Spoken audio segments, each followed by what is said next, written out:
Así que bueno, buenas tardes a todos y a todas y bienvenidos al último webinar del Club de Científicos que se llama Escritura Científica, cómo comunicar mejor para avanzar nuestra carrera. Y bueno, en esta ocasión cerramos el año con un seminario del área de comunicación científica y específicamente durante la siguiente hora lo que queremos es ofreceros la oportunidad de mejorar todas vuestras habilidades de escritura científica y sobre todo porque, bueno, como académicos no solo tenemos que hacer experimentos y leer mucho, sino que también tenemos que exponer y escribir de manera regular todos nuestros avances y bueno, comunicar nuestros resultados y todos estos avances es una de las habilidades más importantes y necesarias en la carrera científica. Pero sí que es verdad que, sin embargo, no es un tema tan común o unas actitudes tan comunes que nosotros percibamos per se, propiamente dicha, formación en el área. Así que bueno, por eso mismo queríamos daros la oportunidad bueno, tener algunos consejos, algunos trucos sobre escritura científica y para ello contamos con la doctora Eva Marco y el doctor Marc Dieste, ambos científicos españoles con una avanzada carrera científica y que cuentan con una gran cantidad de publicaciones y de grants. Y bueno, de nuevo, repetimos muchas gracias a ambos por estar aquí, por ofreceros para colaborar con nosotros y darnos vuestros consejos, vuestras experiencias y sobre todo, bueno, vuestro tiempo y compartir vuestro tiempo aquí con nosotros hoy. Así que nada, antes de comenzar el seminario, me gustaría robar un par de minutos, con vuestro permiso, para bueno, poner un poco en contexto qué estamos haciendo hoy todos aquí y cuáles son las principales actividades y las misiones de nuestro club. Como sabréis, esta charla es parte de los seminarios que realizamos dentro del Club de Científicos Rafael del Pino, un club que nació dentro de la Asociación de Becarios de Excelencia de Rafael del Pino. Esta asociación básicamente está compuesta por todas las personas que en algún momento en los últimos 20 años hemos recibido una de las becas de la Fundación Rafael del Pino para realizar estudios de posgrado en el extranjero en diferentes universidades internacionales. Y bueno, aprovecho que ahora menciono a la Fundación Rafael del Pino para agradecerles, como siempre, el apoyo que le dan a nuestro club y a todas las actividades que organizamos. Bueno, como he dicho, el Club de Científicos nació dentro del seno de la Asociación de Becarios y al principio básicamente lo que queríamos era crear un espacio de difusión de conocimiento entre todos nosotros, todos los becarios que teníamos este background o este perfil más científico, más académico, más tecnológico. Y bueno, simplemente al poco tiempo de empezar con esta iniciativa nos dimos cuenta que mucha gente a nuestro alrededor, muchos compañeros del laboratorio, compañeros de la universidad, del máster, pues que también compartían estos mismos valores, estos mismos principios, estas ganas de promover ciencia en español, en nuestro idioma, de crear espacios de difusión de conocimiento entre los más jóvenes, unos espacios bueno, desgraciadamente en nuestro país no están tan a la orden del día, pero que son profundamente necesarios. Así que al poco de comenzar con este club, con esta iniciativa, decidimos abrirlo a todo el público, a todos vosotros, que al final sois un público tecnológico, un público científico joven, con este espíritu pro talento, pro global, bueno, que al final también pudierais vosotros beneficiaros de todas estas actividades y ser partícipes de ellas. Y nada, el club se inició hace un año y medio más o menos, justo después de la pandemia, y nos hace especial ilusión ver cómo esta comunidad va creciendo poco a poco, cómo todos vosotros vais sumando estas iniciativas y vais participando en las diferentes actividades. Y bueno, que a día de hoy ya somos más de 1000 jóvenes científicos españoles que formamos parte de esta gran comunidad y esta gran red de conocimiento joven. Y nada, como supondréis, hay muchísimas personas involucradas en organizar, en materializar todos estos eventos, darle forma a las diferentes charlas, dar difusión en nuestras redes, darnos a conocer, etcétera, etcétera. Y bueno, por eso creo necesario, antes de empezar, agradecer públicamente y abiertamente a todos los actores involucrados en esas actividades, como por ejemplo Paula Martín, Elena Rodríguez, Inés Pancorbo, Diego Rodríguez, Irene Peña, Manuel Cherep, por supuesto toda la asociación de becarios, incluyendo por supuesto a Bernardo Navazo, el presidente de la asociación, y de nuevo la Fundación Rafael del Pino por el apoyo que nos dan. Y bueno, también quiero remarcar y subrayar que todo esto es posible gracias a los ponentes, siempre excepcionales y de primera, bueno, que acceden a ayudarnos a alcanzar nuestro propósito, a alcanzar nuestra misión. En este caso hoy son Marc y Eva, pero son muchas las personas que nos han ofrecido su tiempo y su experiencia en aras a contribuir con nuestra misión. Así que muchas gracias a todos nuestros ponentes. Y no quiero terminar sin dar las gracias a vosotros, los asistentes, porque bueno, sois también partícipes de este éxito. Bueno, poco a poco vemos cómo todo este esfuerzo se materializa, se traduce en resultados, en recompensas. Sin ir más lejos, por ejemplo, ayer el Club de Científicos fue invitado y estuvo presente en la clausura de Diálogos del Futuro en el marco de la Agenda España 2050. Estuvimos todos nosotros representados por Paula Martín, copresidenta del Club de Científicos, que desafortunadamente hoy no ha podido asistir por compromisos laborales. Pero bueno, fue un acto en el que también estuvo el presidente del gobierno, Pedro Sánchez, la vicepresidenta segunda y tercera del gobierno, Yolanda Díaz y Teresa Rivera. Y bueno, en estas charlas básicamente se impulsó el diálogo entre los ciudadanos y las instituciones públicas sobre la España que queremos ser dentro de 30 años. Y bueno, muy gratificante ver cómo Paula pudo hablar de la España que queremos en términos de ciencia y tecnología y representarnos a todos nosotros, a toda nuestra comunidad, que al final sois vosotros los que hacéis que podamos llegar tan lejos y que podamos influir en los actores públicos con nuestro mensaje. Y nada, simplemente recordar para la audiencia que podamos tener nueva y que no haya asistido a nuestras charlas anteriores, que nada, que me gustaría comentar que realizamos muchas actividades en diferentes campos, además de, por ejemplo, esta sobre comunicación científica. También hacemos otras charlas en temas como, por ejemplo, política científica. También hablamos de otras charlas más generales, más transversales, como por ejemplo puede ser la salud mental mientras hacemos un doctorado, el balance de la vida profesional y personal, las salidas profesionales que hay después de un doctorado, etcétera, etcétera. Y también tenemos otras charlas mucho más técnicas, mucho más específicas, donde nos centramos en un campo científico-tecnológico específico, como por ejemplo las últimas charlas que hemos hecho sobre inteligencia artificial, sobre astrofísica, etcétera, etcétera. Y al final nos encargamos de conectar a toda esa comunidad que está trabajando en un mismo tema. Y nada, simplemente mencionar que si os habéis perdido estas charlas y os suenan interesantes, que están todas grabadas y colgadas en nuestra página web, así que podéis verla en diferido si os interesa. Y bueno, no quiero utilizar más tiempo del webinar porque al final estamos aquí para escuchar a Eva y a Marc y aprender a través de ellos y sus consejos. Así que sin más dilación le voy a dar paso a mi compañera Elena Rodríguez, que lidera esta serie de eventos de comunicación científica. Y recordar a toda la audiencia que por favor utilicéis el chat y el botón de Q&A para escribir todas las preguntas que vayan surgiendo, si tenéis algún tema eh, que os gustaría tratar, que no se ha tratado, o ir más en detalle sobre algo que han comentado los ponentes, que lo podéis escribir por allí. Y al final de las charlas y las presentaciones de Marc y de Eva tendremos tiempo para debatir, así que podemos incluirlas. Muchas gracias. Buenas tardes a todos, es un placer tenernos a todos aquí. Me gustaría decir otra vez, muchas gracias Eva, Marc, es un placer contar con vosotros. La sesión de hoy lo que vamos a hacer primero son 2 mini charlas por nuestros increíbles ponentes, después iremos al panel de discusión.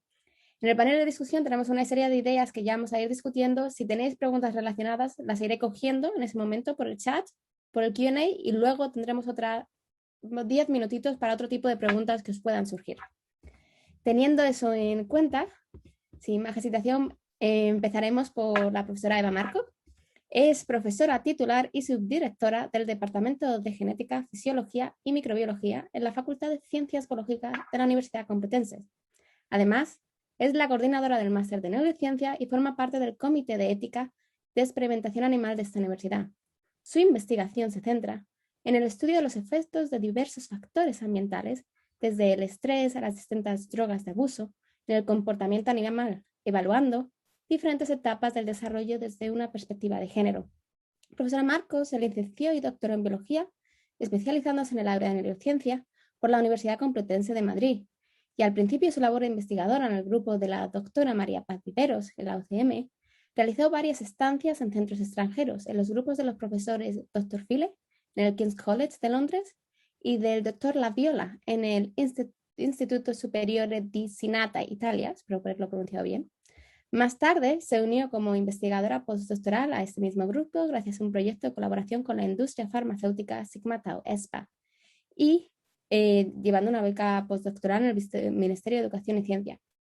En 2010 volvió a España y desde entonces ha estado desarrollando su labor docente e investigadora en la Unidad Docente de Fisiología Animal de la Universidad Complutense de Madrid. La profesora Eva Marco es una escritora científica excelente, siendo autora de más de 65 publicaciones, con un total de 2.774 citaciones y un índice H de 29. Ha sido editora invitada en 2 números especiales de la revista Journal of Psychopharmacology y Neuroscience by Behavioral Reviews. Ha publicado también 7 capítulos de libro y presentado en más de 80 congresos nacionales e internacionales. Además, actúa como revisora en diversas revistas científicas de relevancia internacional. Profesora Eva Marcos, es un placer, si puede. Muchísimas gracias. En primer lugar, agradeceros la invitación y efectivamente espero estar a la altura de los ponentes previos. Yo, en principio, lo que pretendo comunicar es un poco compartir con vosotros mi experiencia en la escritura de artículos científicos, que efectivamente es la forma en la que podemos comunicar todos nuestros descubrimientos y nuestros resultados. Os dejo, aunque se quedará grabada la presentación, tenéis mi correo electrónico por si queréis contactarme y ya les he dicho a las organizadoras que tendrán la presentación por si también queréis disponer de ella. Voy a intentar ser breve de forma que efectivamente lo que abramos posteriormente sea un debate sobre vuestras cuestiones o vuestras dudas más específicas. El tema de comunicación científica, en realidad podéis encontrar muchos documentos escritos, libros de texto, artículos en los que vais a encontrar toda la información de cómo escribir un artículo científico. Y me voy a centrar un poco en esa escritura del artículo científico, artículo de investigación. Los problemas con los que nos encontramos, principalmente falta de tiempo. Nos vamos a encontrar con, pues, entre los experimentos, entre los correos electrónicos que recibimos, otras cosas que tenemos que preparar, gestionar, organizar, que nunca vamos a encontrar el tiempo para sentarnos y ponernos a escribir, que es algo que nos cuesta a todos mucho. Y el siguiente problema es la inspiración, cómo poder trasladar lo que nosotros tenemos en nuestra cabeza tan claro, nuestro plan mental de decir todo cuadra, pero tenemos que reflejarlo, dejarlo escrito de forma clara. Me gustó mucho la comunicación que mandaste de la información, que efectivamente el mensaje clave es que para convertirse en un buen escritor, en comunicador científico y divulgador, no hace falta ser un buen escritor, solamente un buen científico. Y en realidad tenemos claves para poder comunicar, que en realidad nuestra función es cierto que tenemos que escribir e intentar escribir lo mejor posible, pero el objetivo real es comunicar nuestra investigación, nuestros descubrimientos y nuestros resultados más relevantes. Como digamos, tips principales o herramientas principales, tenemos que ser conscientes que en realidad lo que queremos contar es una historia y tiene que ser una buena historia. Y una buena historia tiene que enganchar al lector. Cierto que en ciencia enganchar al lector es difícil, porque hay veces que es muy aburrido escribir de ciencia y leer en ciencia, pero tenemos que intentar contar la historia y convencer al lector de que merece la pena leer nuestro artículo y nuestros resultados, que lo que estamos investigando es relevante, que además la pregunta que nos estamos cuestionando es lo más relevante en este momento, en ese campo, y que nuestra aportación es una aportación relevante y significativa en la trayectoria científica, en el ámbito en el que estemos trabajando. Tenemos que ser muy claros y esa es una de las complicaciones, de las mayores complicaciones, porque generalmente lo que tenemos que comunicar no es sencillo, son resultados complejos, utilizamos estrategias, pues diferentes tipos de estrategias, diferentes tipos de aproximaciones, resultados de diferentes tipos y además en mecanismos pues, o moleculares o celulares o de diferente dimensión, que no es sencillo. Y el mayor esfuerzo que yo creo que tenemos que hacer es intentar que podamos contar una historia de forma clara. Para eso ayuda muchas veces el contar la historia, y contar la historia es pues contarle nuestros resultados, nuestros experimentos a nuestros compañeros, no solamente a nuestros compañeros de laboratorio que saben de lo que les estamos hablando, sino compartirlo con gente de otros ámbitos y que sean capaces de entender qué es lo que estamos haciendo, que eso también nos ayuda a ponernos en contexto en cuándo estamos siendo claros o cuán claros tenemos que ser para que nos entiendan en otros contextos. Debemos ser además efectivos, intentar llegar a la audiencia. Luego veremos varios puntos, o me gustaría tocar varias cosas que tenemos que seleccionar, qué audiencia, quién queremos que nos escuche, pero tenemos también que saber adaptar el discurso a esas audiencias. Tenemos que poder llegarles, poder ser, llamar su atención. Luego un par de cosas más concretas en cuanto a la introducción, que efectivamente digamos, es varias de las cosas que puede tirar para atrás a la hora de leer un artículo. Tiene que ser breve y tiene que ser concisa. No tenemos que hacer una revisión de todo lo que sabemos. Obviamente vamos a saber mucho más de todo lo que estamos escribiendo, pero tenemos que ser muy claros y, a ser posible, breves. Efectivamente, es lo bueno si breve, 2 veces bueno, y se aplica también en toda la escritura de artículos científicos.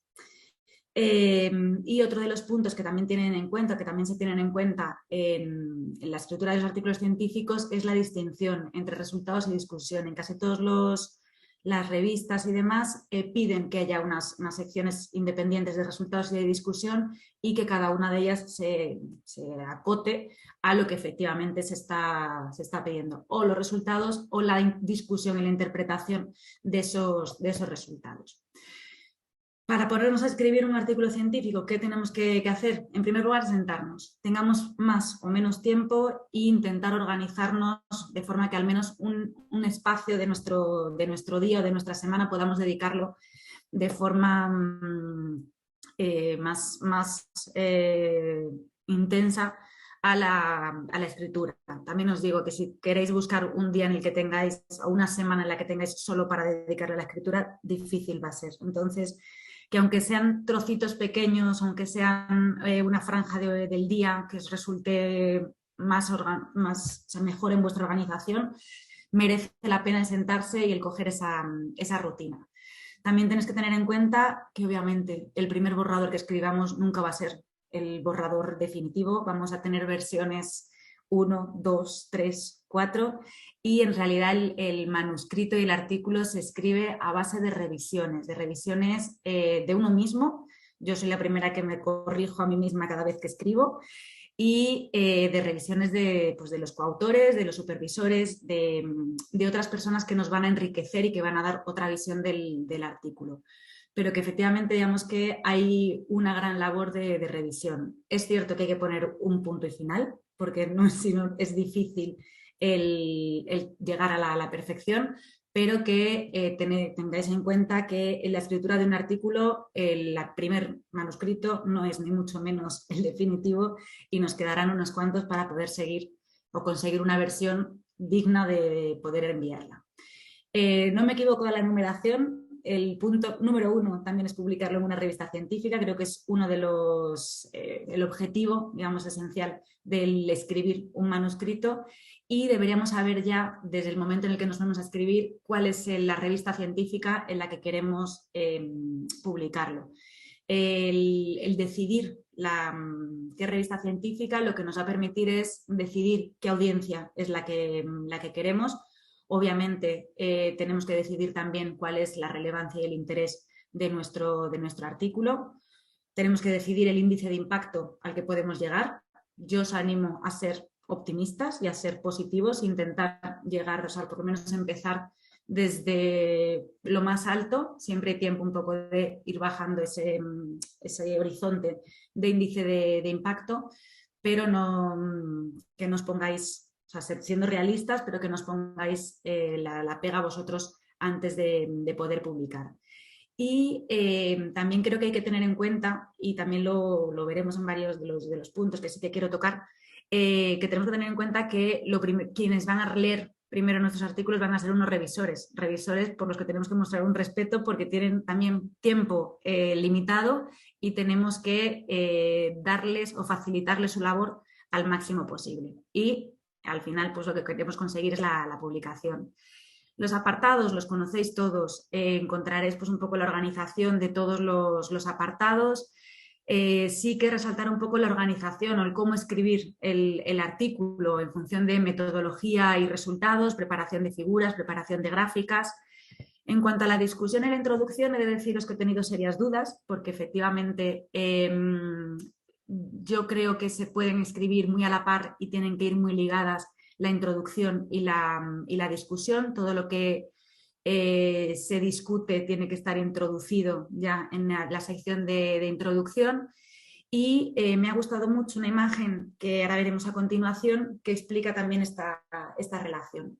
Las conclusiones, ahora también volveré sobre esto, sería lo último, una de las partes últimas a escribir. Y no podemos olvidarnos del abstract y del título, que eso son la carta de presentación de nuestro artículo. Con lo cual ahí es donde tendríamos que intentar poner toda la leña en el fuego y que efectivamente sea un abstract cautivador, que sea un abstract que dé toda la información y que logremos efectivamente que el lector o quien esté buscando un artículo simplemente por el título, por el abstract, se interese en el artículo y vaya a leerlo. Las referencias al final del artículo, etcétera. En esta revisión lo que he encontrado, efectivamente me parece muy útil, es en cuanto a la estructura de la introducción y la de la discusión, que hablan de que sea la forma de un reloj de arena, de forma que efectivamente la introducción, generalmente hay artículos los que dicen que se organice en 3 párrafos, un párrafo en el que se vea la relevancia del aspecto que estamos investigando, de nuestro campo, qué es lo que no se conoce, cuáles son las carencias, los vacíos dentro de esa investigación y efectivamente qué es lo que vamos a hacer para resolver esas cuestiones que aún están sin resolver. La parte de metodología y de resultados son más lineales, pero en la parte de discusión deberíamos ir a la inversa. Ver efectivamente qué es lo que hemos descubierto, cómo eso que hemos descubierto se integra en todos los resultados que teníamos previamente y cómo aporta o aumenta el conocimiento en ese ámbito más general que es el que nos ha llevado a escribir el artículo. En este caso, efectivamente tenemos que ser cuidadosos con la investigación. No podemos descuidar que llevamos mucho tiempo investigando y haciendo experimentos, generando datos, etcétera, y que tenemos que ser muy cuidadosos a la hora de escribir el artículo y de revisarlo. No hay ninguna receta para el éxito, pero también tenemos que tener en cuenta efectivamente a los editores y a los revisores que van a dedicarle un tiempo y aunque parezca mentira, todo lo que se facilite la función de esos editores y de esos revisores va a ir en nuestro favor. Todos los que sean errores de spelling, de spelling, de letreo, de numeración de tablas, numeración de páginas, son cosas muy obvias que a nosotros nos pueden llevar muy poco tiempo, pero que efectivamente ya pasas el primer filtro, o el revisor ve tu artículo con otros ojos. En el título, simplemente por curiosidad, que efectivamente tenemos que también dedicarle tiempo al título. El título tiene que ser un título atractivo. Hay mucha discusión sobre efectivamente cuál es la estrategia de que un título sea más o menos atractivo. Y hay muchos artículos que lo que dicen es que un título más corto, más efectista o más, challenging, que efectivamente atrae más a un lector. Entonces, que también lo tengamos en cuenta y le dediquemos un tiempo, porque al final tenemos que tener en cuenta que efectivamente esa es la carta de presentación. Cuando alguien va a buscar o va a leer en PubMed los artículos con una serie de palabras clave, todos hacemos un barrido y leemos los títulos. Ya le podemos dar una oportunidad al abstract, pero el título digamos que es el primer filtro y tenemos que tenerlo en cuenta. Sí que quiero hablar de la honestidad académica y científica en el sentido de que no solamente tenemos que gustarle o que tenemos que convencer con los datos, tenemos que ganarnos la confianza de los revisores al principio y del resto de la comunidad científica. Y esa honestidad, digamos que se demuestra en varios puntos.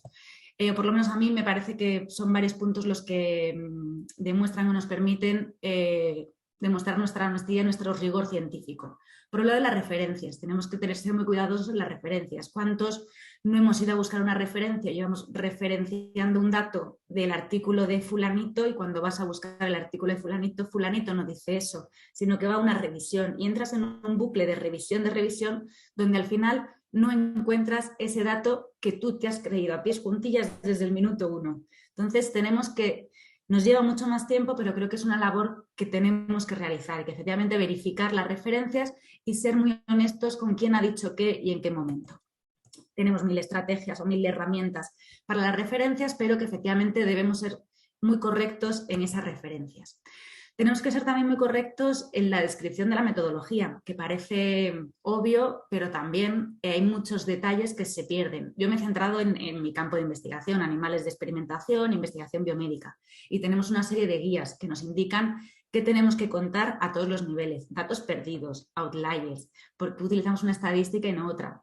Todo eso, si lo contamos, creo que nos ganamos la confianza del reviewer. No estamos siendo oscuros, no ocultamos información, no dejamos de contar cosas, que siempre resulta sospechoso.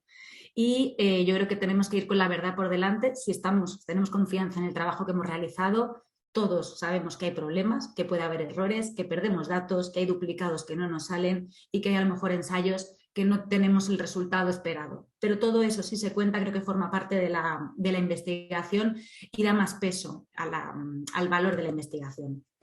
Os he puesto varias de las guías en investigación biomédica, pero os vais a encontrar guías de directrices de cómo escribir diferentes tipos de artículos o qué es lo que tiene que resultar en los diferentes tipos de artículos, de revisiones sistemáticas, de diferentes tipos de estudios clínicos, etc.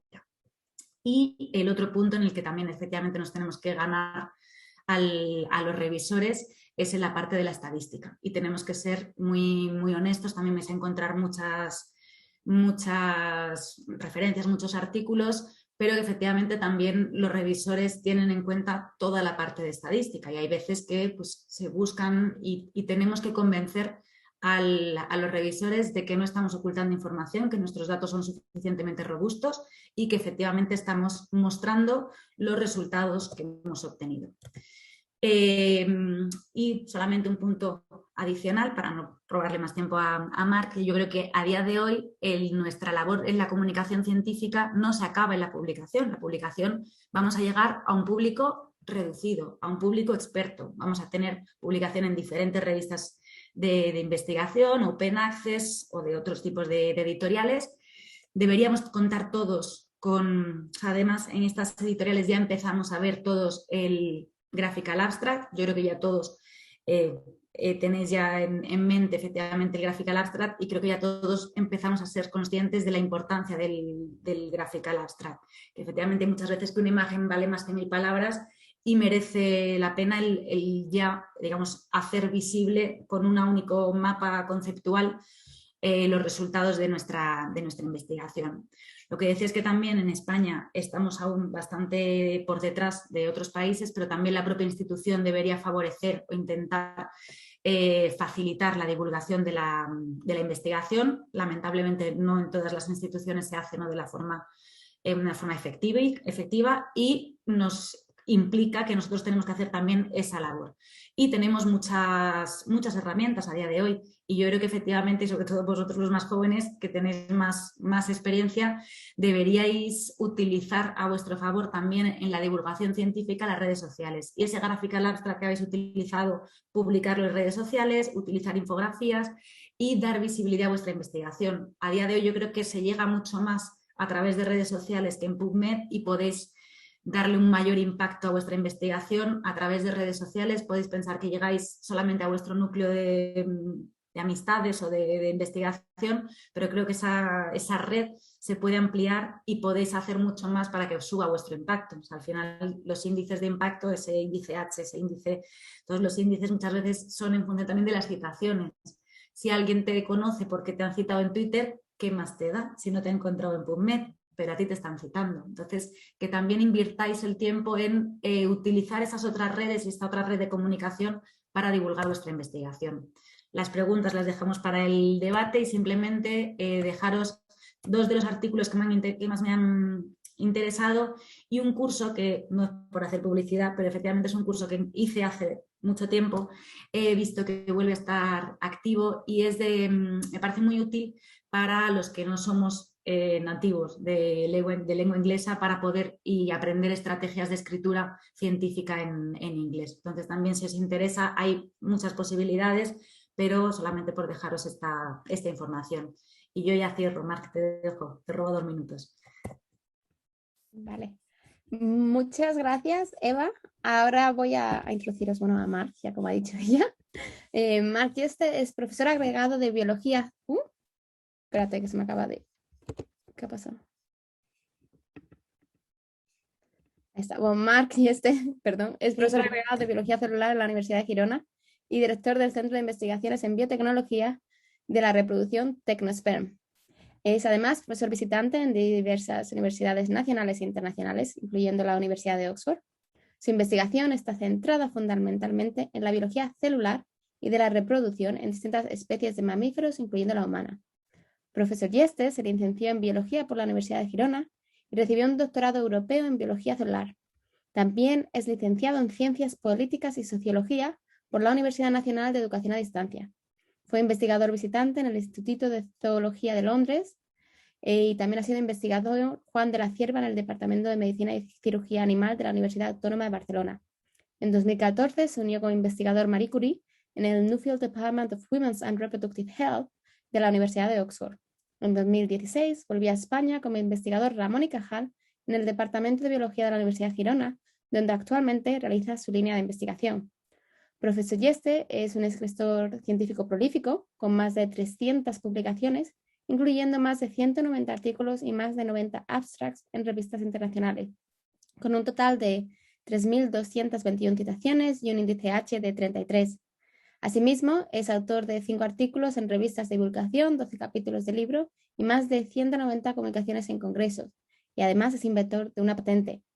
Marc es editor en 7 revistas científicas, incluyendo siendo editor senior de Scientific Reports, la revista multidisciplinar del grupo Nature. Marc.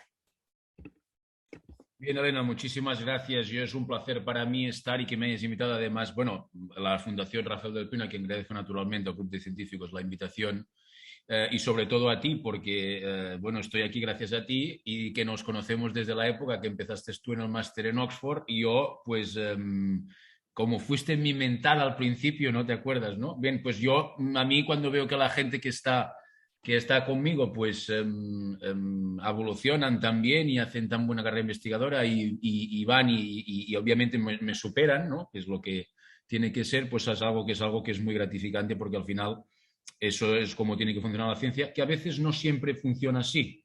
Y eso es muy triste, porque a veces los egos en esta profesión es algo que nos cuesta un poquito, ¿no? A veces, es decir, que los encontramos bastante, me refiero. Bien, entonces, continuando con lo que decía Eva, yo solo voy a hablar un poco ahora de, es decir, tenemos que publicar, porque publicar es algo fundamental en nuestra actividad, digamos, de investigación. Sin comunicar lo que hacemos, nadie puede saber lo que hacemos, entonces no tiene ningún retorno para la sociedad si no lo comunicamos.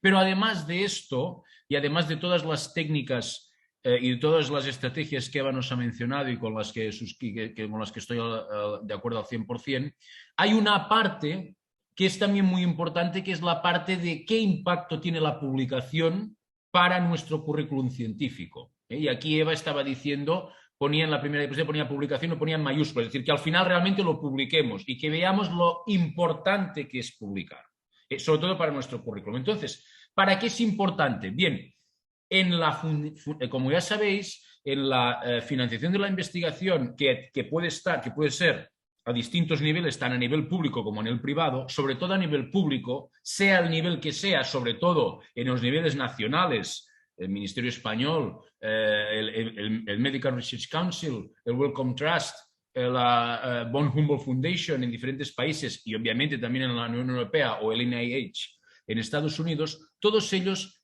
evalúan siempre las peticiones de los proyectos en función de 2 ítems muy importantes, los inputs y los outputs. Es decir, los proyectos de investigación previos que hemos tenido incluyendo naturalmente las becas de investigación y también las fellowships, las ayudas para la contratación de doctores, también los proyectos de investigación con empresas naturalmente, y los outputs. Es decir, nadie nos va a dar un proyecto de investigación como investigadores principales más senior, ni nadie nos va a dar una Juan de la Cierva o una Marie Curie o lo que sea, si no demostramos previamente nuestra capacidad. Y esta de capacidad, sobre todo, se manifiesta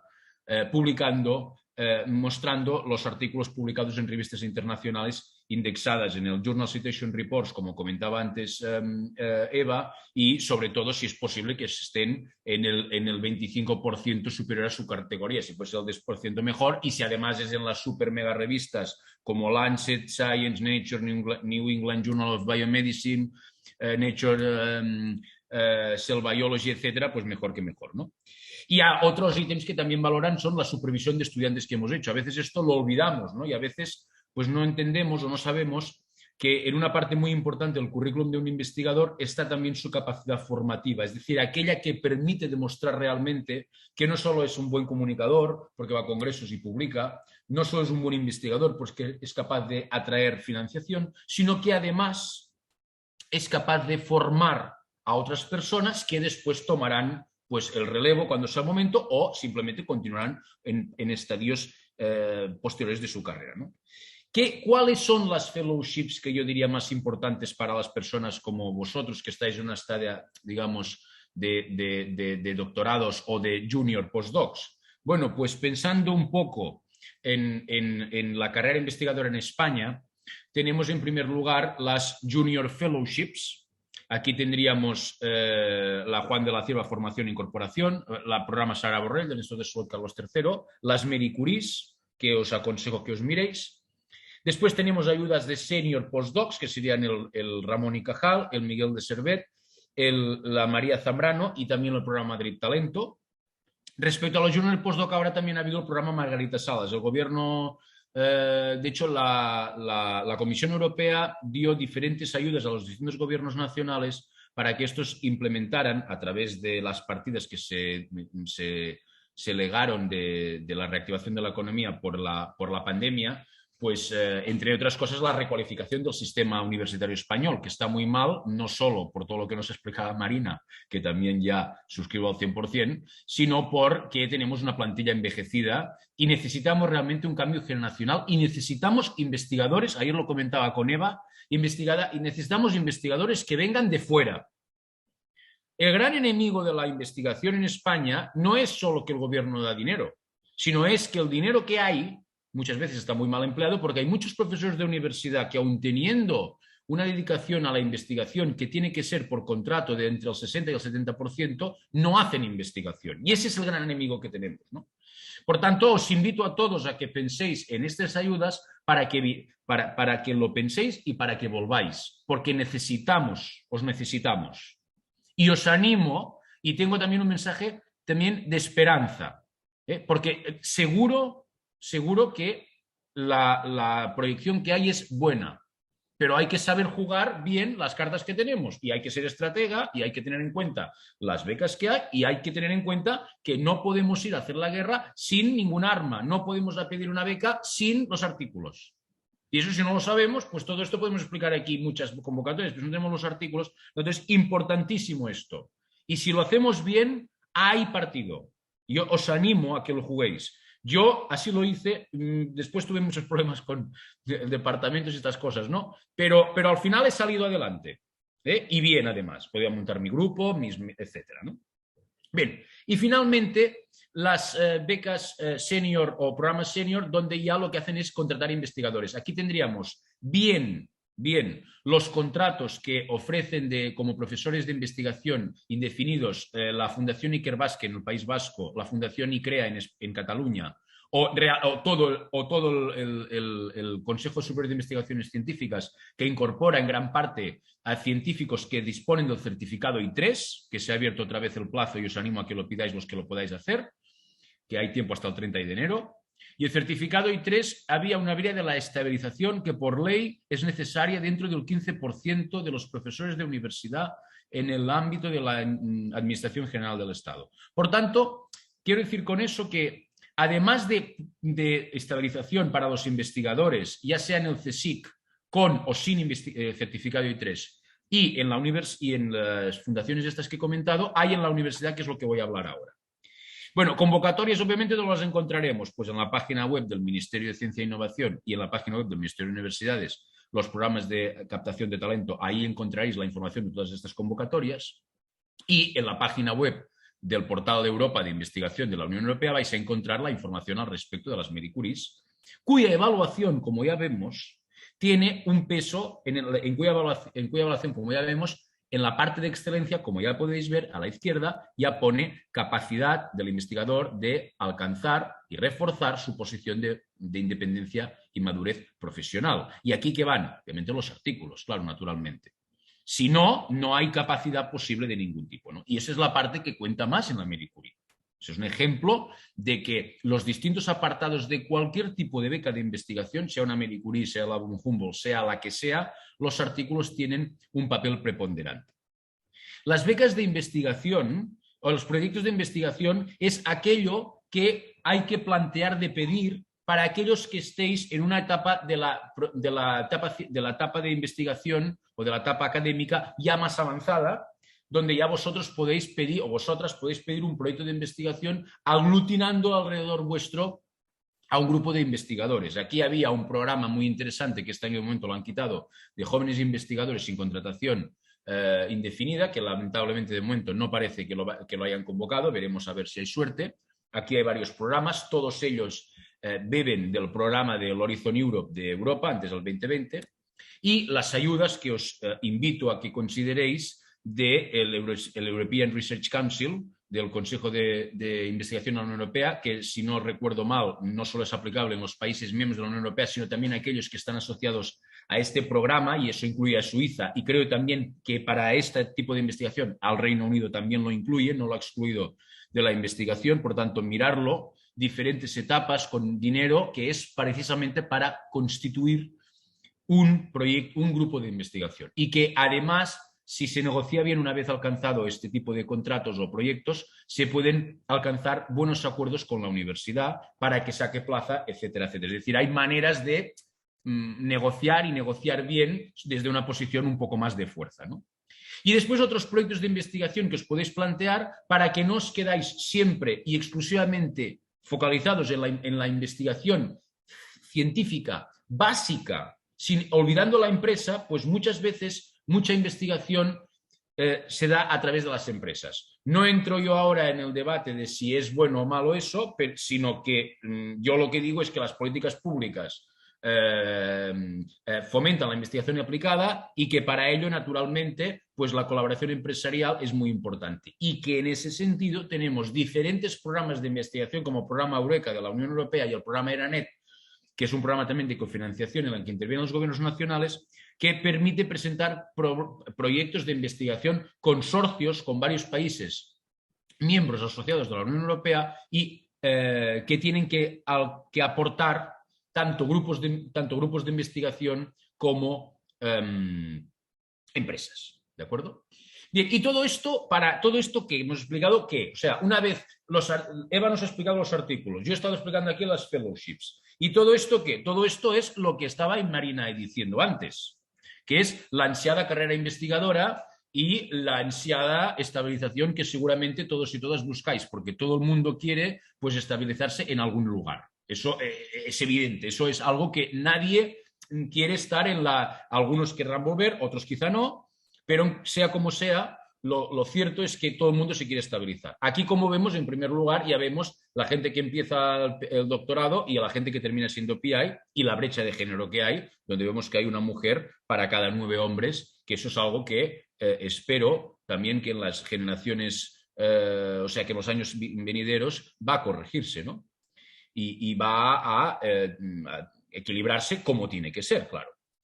Bien, y entonces, en España, ¿cuál es esa carrera? Bueno, pues en España tenéis que hacer la tesis, como ya sabéis, irte de estancia o lo que sea, o hacer un postdoc en el extranjero, pero es muy importante, ¿de acuerdo?, que en la etapa de postdoc tiene que haber un postdoc en el extranjero seguro, A los que han hecho la tesis en el extranjero no es necesario, pero los que no tienen que haber hecho un postdoc en el extranjero, eso es muy importante.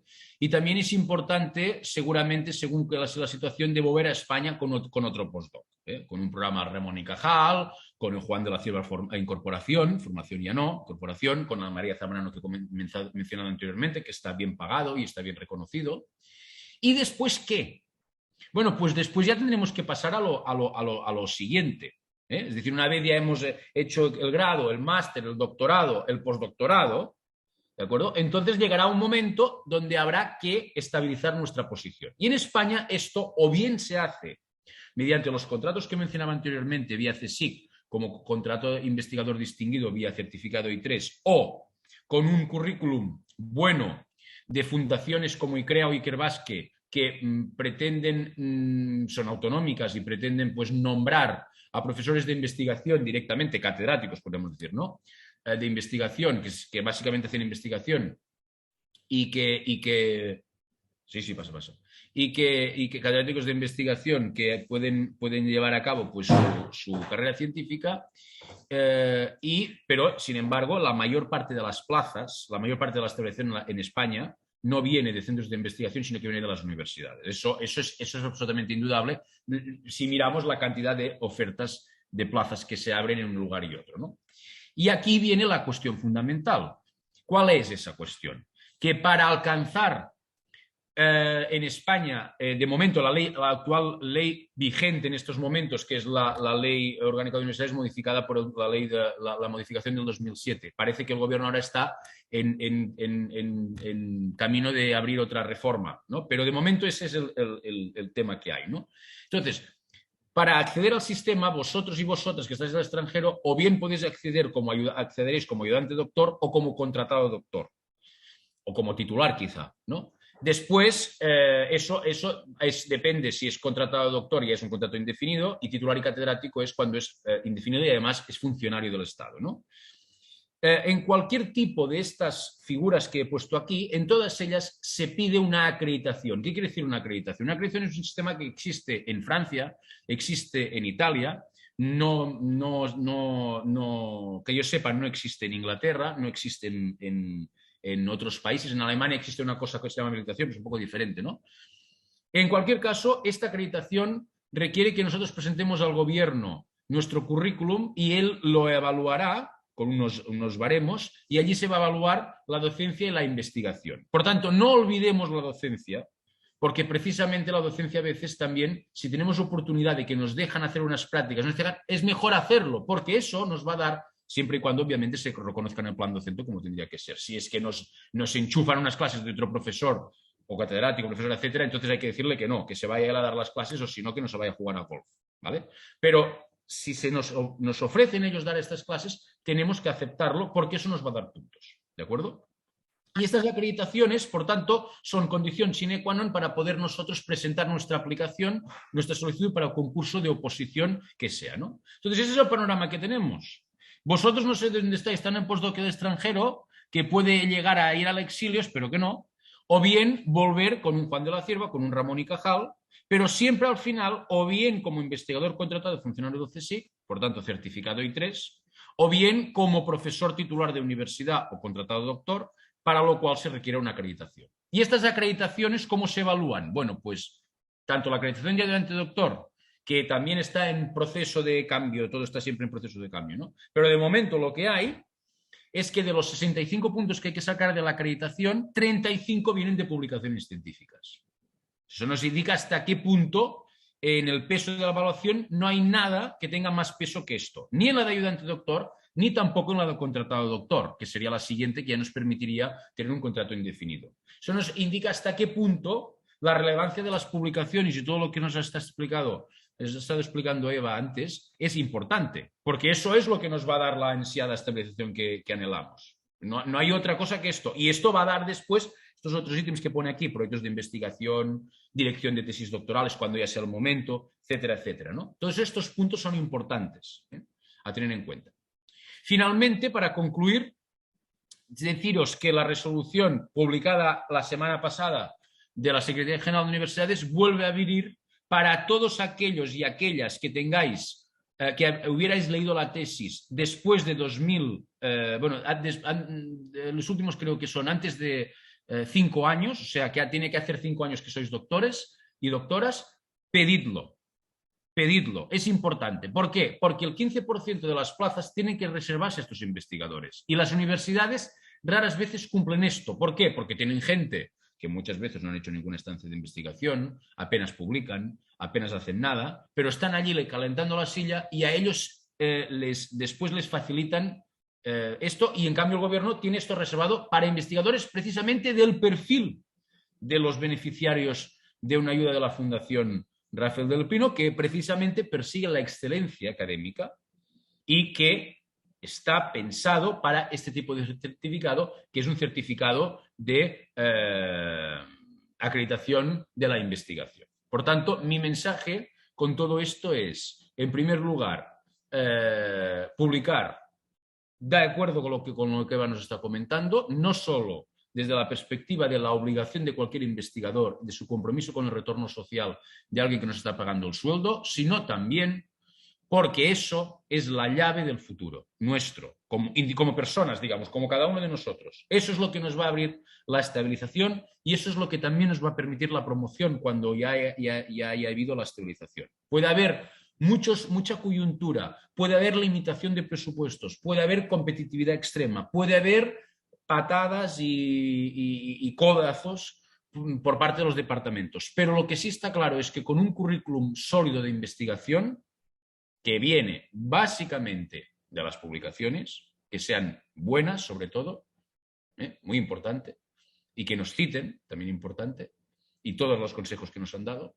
Y es a partir precisamente de este currículum investigador y de esta experiencia investigadora acreditada mediante estas publicaciones cómo vais a poder tener la continuidad en vuestra carrera. Porque si no, corremos un riesgo muy grande de que al no haber publicado nada o al publicar poco, no se pueda obtener el siguiente contrato de investigación. Ya sé que esto es muy estresante porque estamos siempre pendiendo de un hilo, pero no es imposible.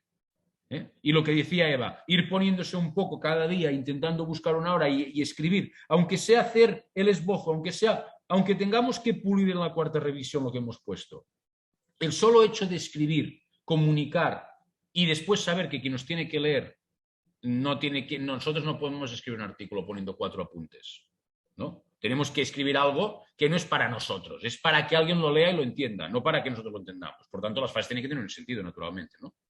Pero en esa publicación de las cosas es en lo que hay, yo pienso, la principal, o es vuestra principal baza, y por eso os animo a todos, primero, a que no en ningún momento dudéis en seguir adelante siempre.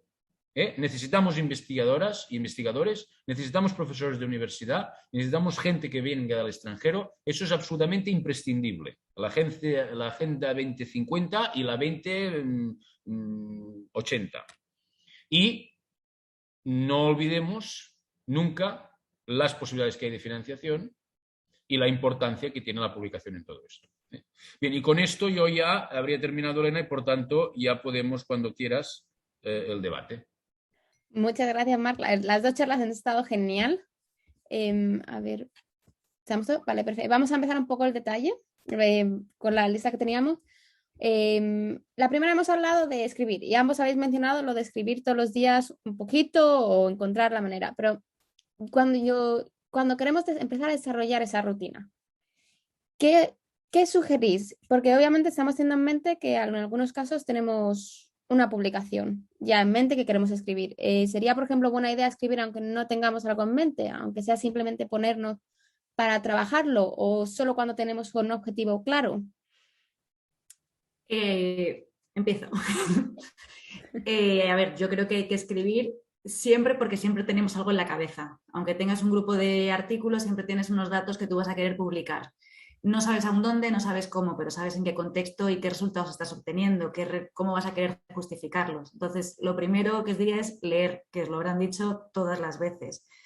Y a mí me parece muy útil leer porque al final cuando estás leyendo, luego cuando te vas a poner a escribir, muchas veces que se te ha olvidado lo que has leído o dónde habías leído aquel párrafo que explicaba perfectamente lo que estabas buscando.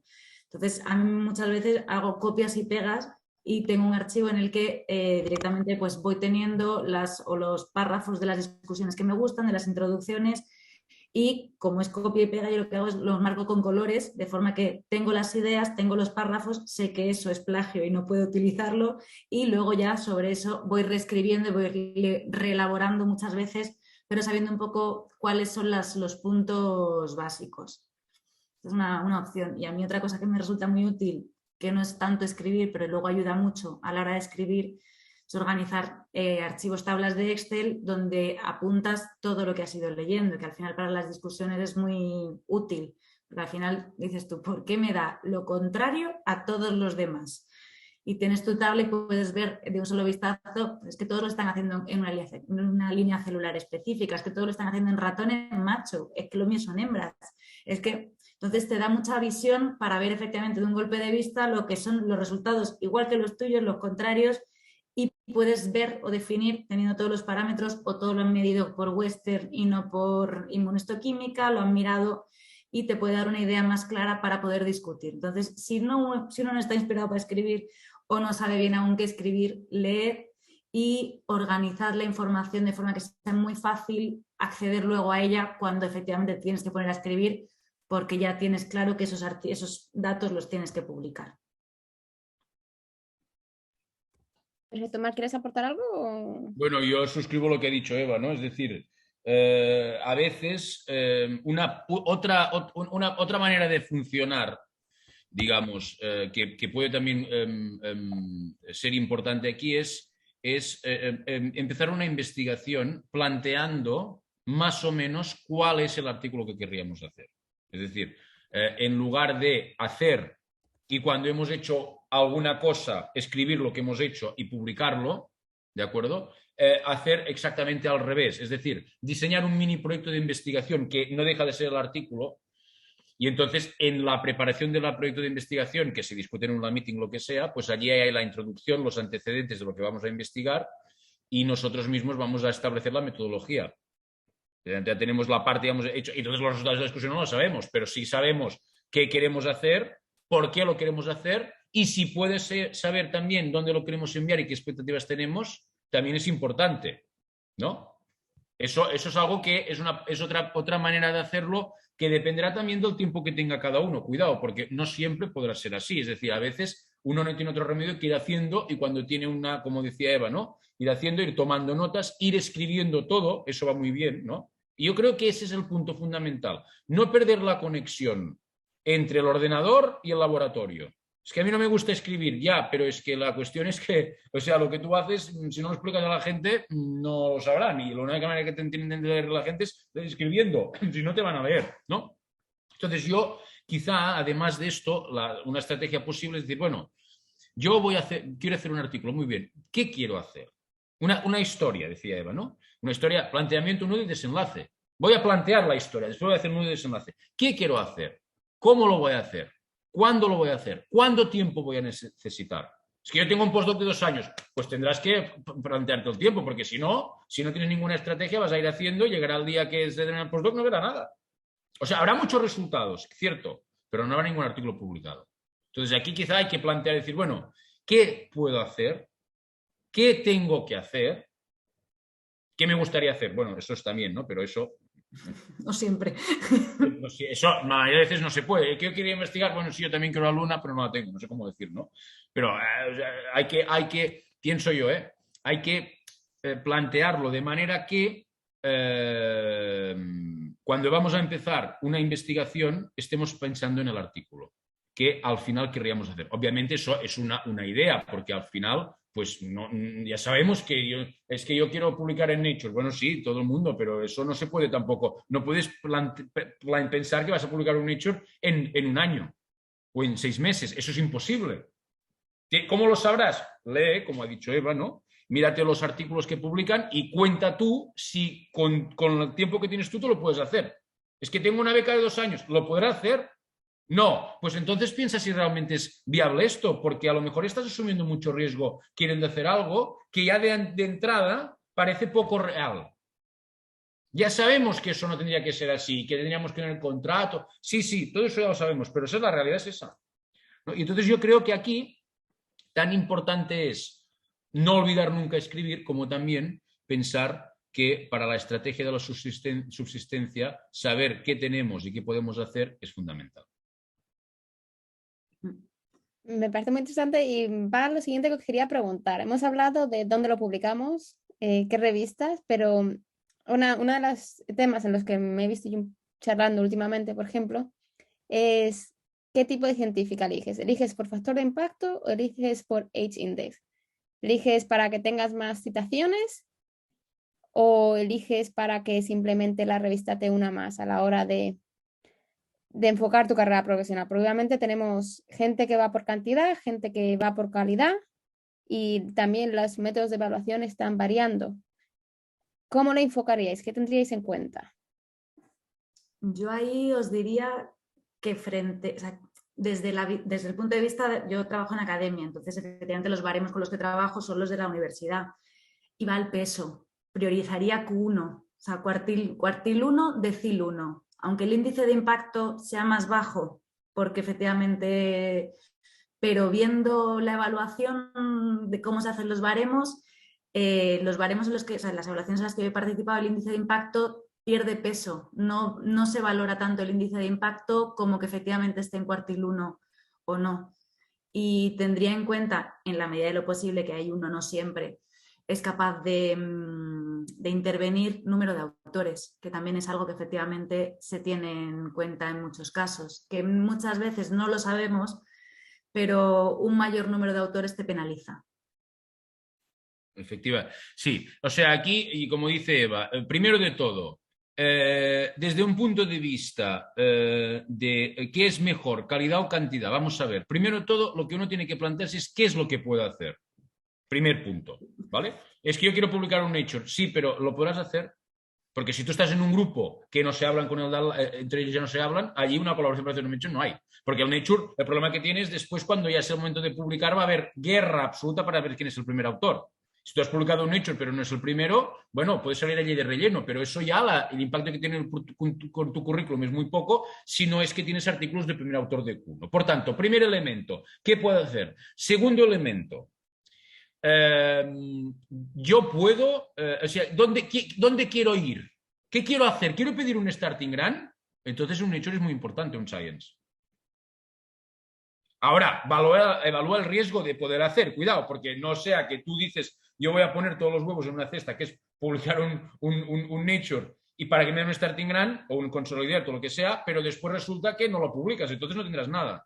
O quiero pedir un Juan de la Cierva, o me quiero acreditar, entonces sí que es Q1 y lo que dice Eva.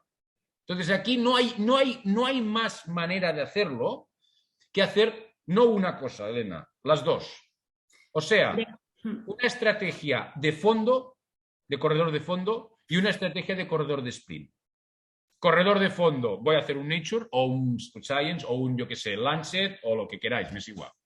Y una estrategia de decir, voy a intentar publicar uno a lo mejor índice de impacto que pueda, naturalmente, pero cuidado, primero, índice de impacto. Segundo, las citaciones que recibimos, porque cada vez más hay un desplazamiento del índice de impacto que refleja solo el índice de impacto de la revista, de los artículos de la revista, pero no uno individual. Yo puedo tener un artículo en Nature y no me cita nadie, pero hay otro que le citan 10.000. Entonces yo me beneficio del de 10.000, pero el de 10.000 pierde conmigo, ¿no? O bien el índice de H individual, que cada vez se va mirando más, yo creo que eso irá creciendo. Por tanto, como no es posible, primero, decir qué es mejor, pues nada es mejor ni peor.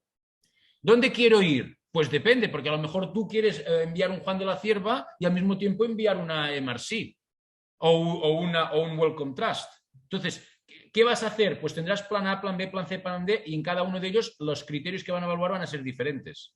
Por lo tanto, aquí no tienes otra que, como si fueras un corredor de bolsa, diversificar el riesgo. Pongo las acciones en aquí, pongo las acciones allí, intento colocar esta investigación aquí, intento hacer otra investigación, pero no se puede, yo creo, lo que sí que no es posible es no diversificar el riesgo. Es decir, concentrarse solo en una investigación con el único objetivo de publicar un único artículo en una revista Super Impact Factor, estás asumiendo un riesgo muy grande que te puede dejar fuera. Y eso es la única cosa que yo no recomendaría decir, bueno, ¿Tenemos que tener objetivo? Sí, porque además nos lo evalúan en algunas convocatorias. Y las que decíamos a través de la Academia de la Universidad de PESO. Sí, también, claro, porque también allí lo vamos a enviar una solicitud. ¿Vale? ¿De acuerdo? O bien vamos a pedir la acreditación. Y allí vale eso que dice ella. Entonces, no hay otra que hacer una estrategia que contemple ambos escenarios. Porque tampoco tenemos ninguna garantía que mañana a alguien se le pasa por la cabeza decir, pues ahora, a partir de ahora, no va a ser Q1, ahora va a ser, yo qué sé, lo que sea. Y lo cambian de un día para otro. Y tú te quedas diciendo, bueno, pero yo había pensado, sí, bueno, tú habías pensado esto, pero esto va a cambiar. Por tanto, esa es la respuesta. Mi respuesta es esta. Hilando con lo que ha dicho también Marc, que también es importante ser el primer autor y en determinado momento de la carrera, aunque no te dejen ir de último firmante, ser corresponding author. Porque si no eres actor de correspondencia, o sea, te puntúa más si efectivamente eres primero o corresponding o último. Último tienes que ser IP. Pero mientras que estáis en el desarrollo de la carrera, deberíais luchar por lo menos por ser corresponding desde un momento determinado. Claro. Aquí yo me uno con lo que dice Eva en el sentido de también es muy importante aquí el commitment o la visión del investigador principal que haya. Es decir, hay investigadores principales que creen en el relevo generacional, que creen en dar oportunidades a la gente, que creen que hay que saber dar las oportunidades que ellos no tuvieron y que ceden corresponden authors, aunque no lo tuvieran que ceder, o ceden últimas autorías, siendo ellos el investigador principal del proyecto. O ofrecen una coautoría, o ofrecen, es decir, después habrá investigadores principales que son muy importantes, diría es importantísimo, porque es el desarrollo de vuestra carrera, depende del investigador principal. Entonces, un investigador principal que sea una persona, digamos, presumida y que parece pues que casi hay que rendirle pleitesía, pues no es muy, o que no sea humano en el sentido que no entienda que él quiere poder publicar un hecho, ¿cierto? Él siempre irá de último. Pero a lo mejor allí tienen investigadores predoctorales que se van a matar para ir primero. Y a uno lo hará, pero los demás no. Entonces, esa conciencia, digamos, de entender bien eso, también es muy importante a la hora de que el propio investigador principal entienda cuáles son aquellas cosas que un investigador pre y sobre todo postdoctoral necesita en su carrera, que es publicar de primero, publicar de último, de segundo también vale, aunque no vale tanto como primero, pero también vale la mitad de primero, y después en cualquier posición, otra posición de autor no vale nada. Entonces, claro, si te dicen, bueno, es que tú a colaborar aquí vas a salir cuarto, pues a lo mejor no te interesa, porque ese tiempo que estás perdiendo no te involucra, ¿no? Entonces, claro, aquí creo yo que tener un... Vale algo, menos, pero vale. ¿Eh? Vale algo. Vale algo, pero un porcentaje. Cuando pero la vale. Ramón y Cajal, Eva, no vale nada esto. O sea, en el Ramón y Cajal o Juan de la Cierva, un artículo que no sea ni de primer, ni de último, ni de corresponding, ni de segundo, No vale cero. Claro, eso y ni Juan de la Cierva no vale. No vale. No vale, ¿por qué? Porque dicen es que no puedes demostrar lo que has hecho. Bueno, y después yo estaría, y claro, y después lo que has dicho tú también, ¿no? Del número de autores. Claro, ser primer autor siempre es bueno si puede ser mejor con menos autores. Pero bueno, pero claro, si tú eres quinto autor de un artículo de 20 autores, pues eso es absolutamente, hasta da vergüenza hasta ponerlo, porque ¿qué estabas haciendo? Ir a buscar el café, ¿no? Entonces, con todo eso me refiero a decir que la visión del investigador principal, que cuando vayáis a buscar postdocs, no solo hay que mirar la convocatoria, el grupo, quién es esa persona, cómo trata a los investigadores predoctorales, cómo trata a los investigadores postdoctorales, qué es el compromiso que tiene con estas personas, ve que son personas o son simples números que producen artículos. Esa es una cosa fundamental, porque si no somos conscientes de lo que tenemos que hacer y de en nuestras etapas respectivas qué tenemos que ayudar y ceder, entonces no tiene ningún sentido, ¿no? Por eso yo en eso insisto también en que aquí hay un factor humano que no podemos de ninguna manera obviar.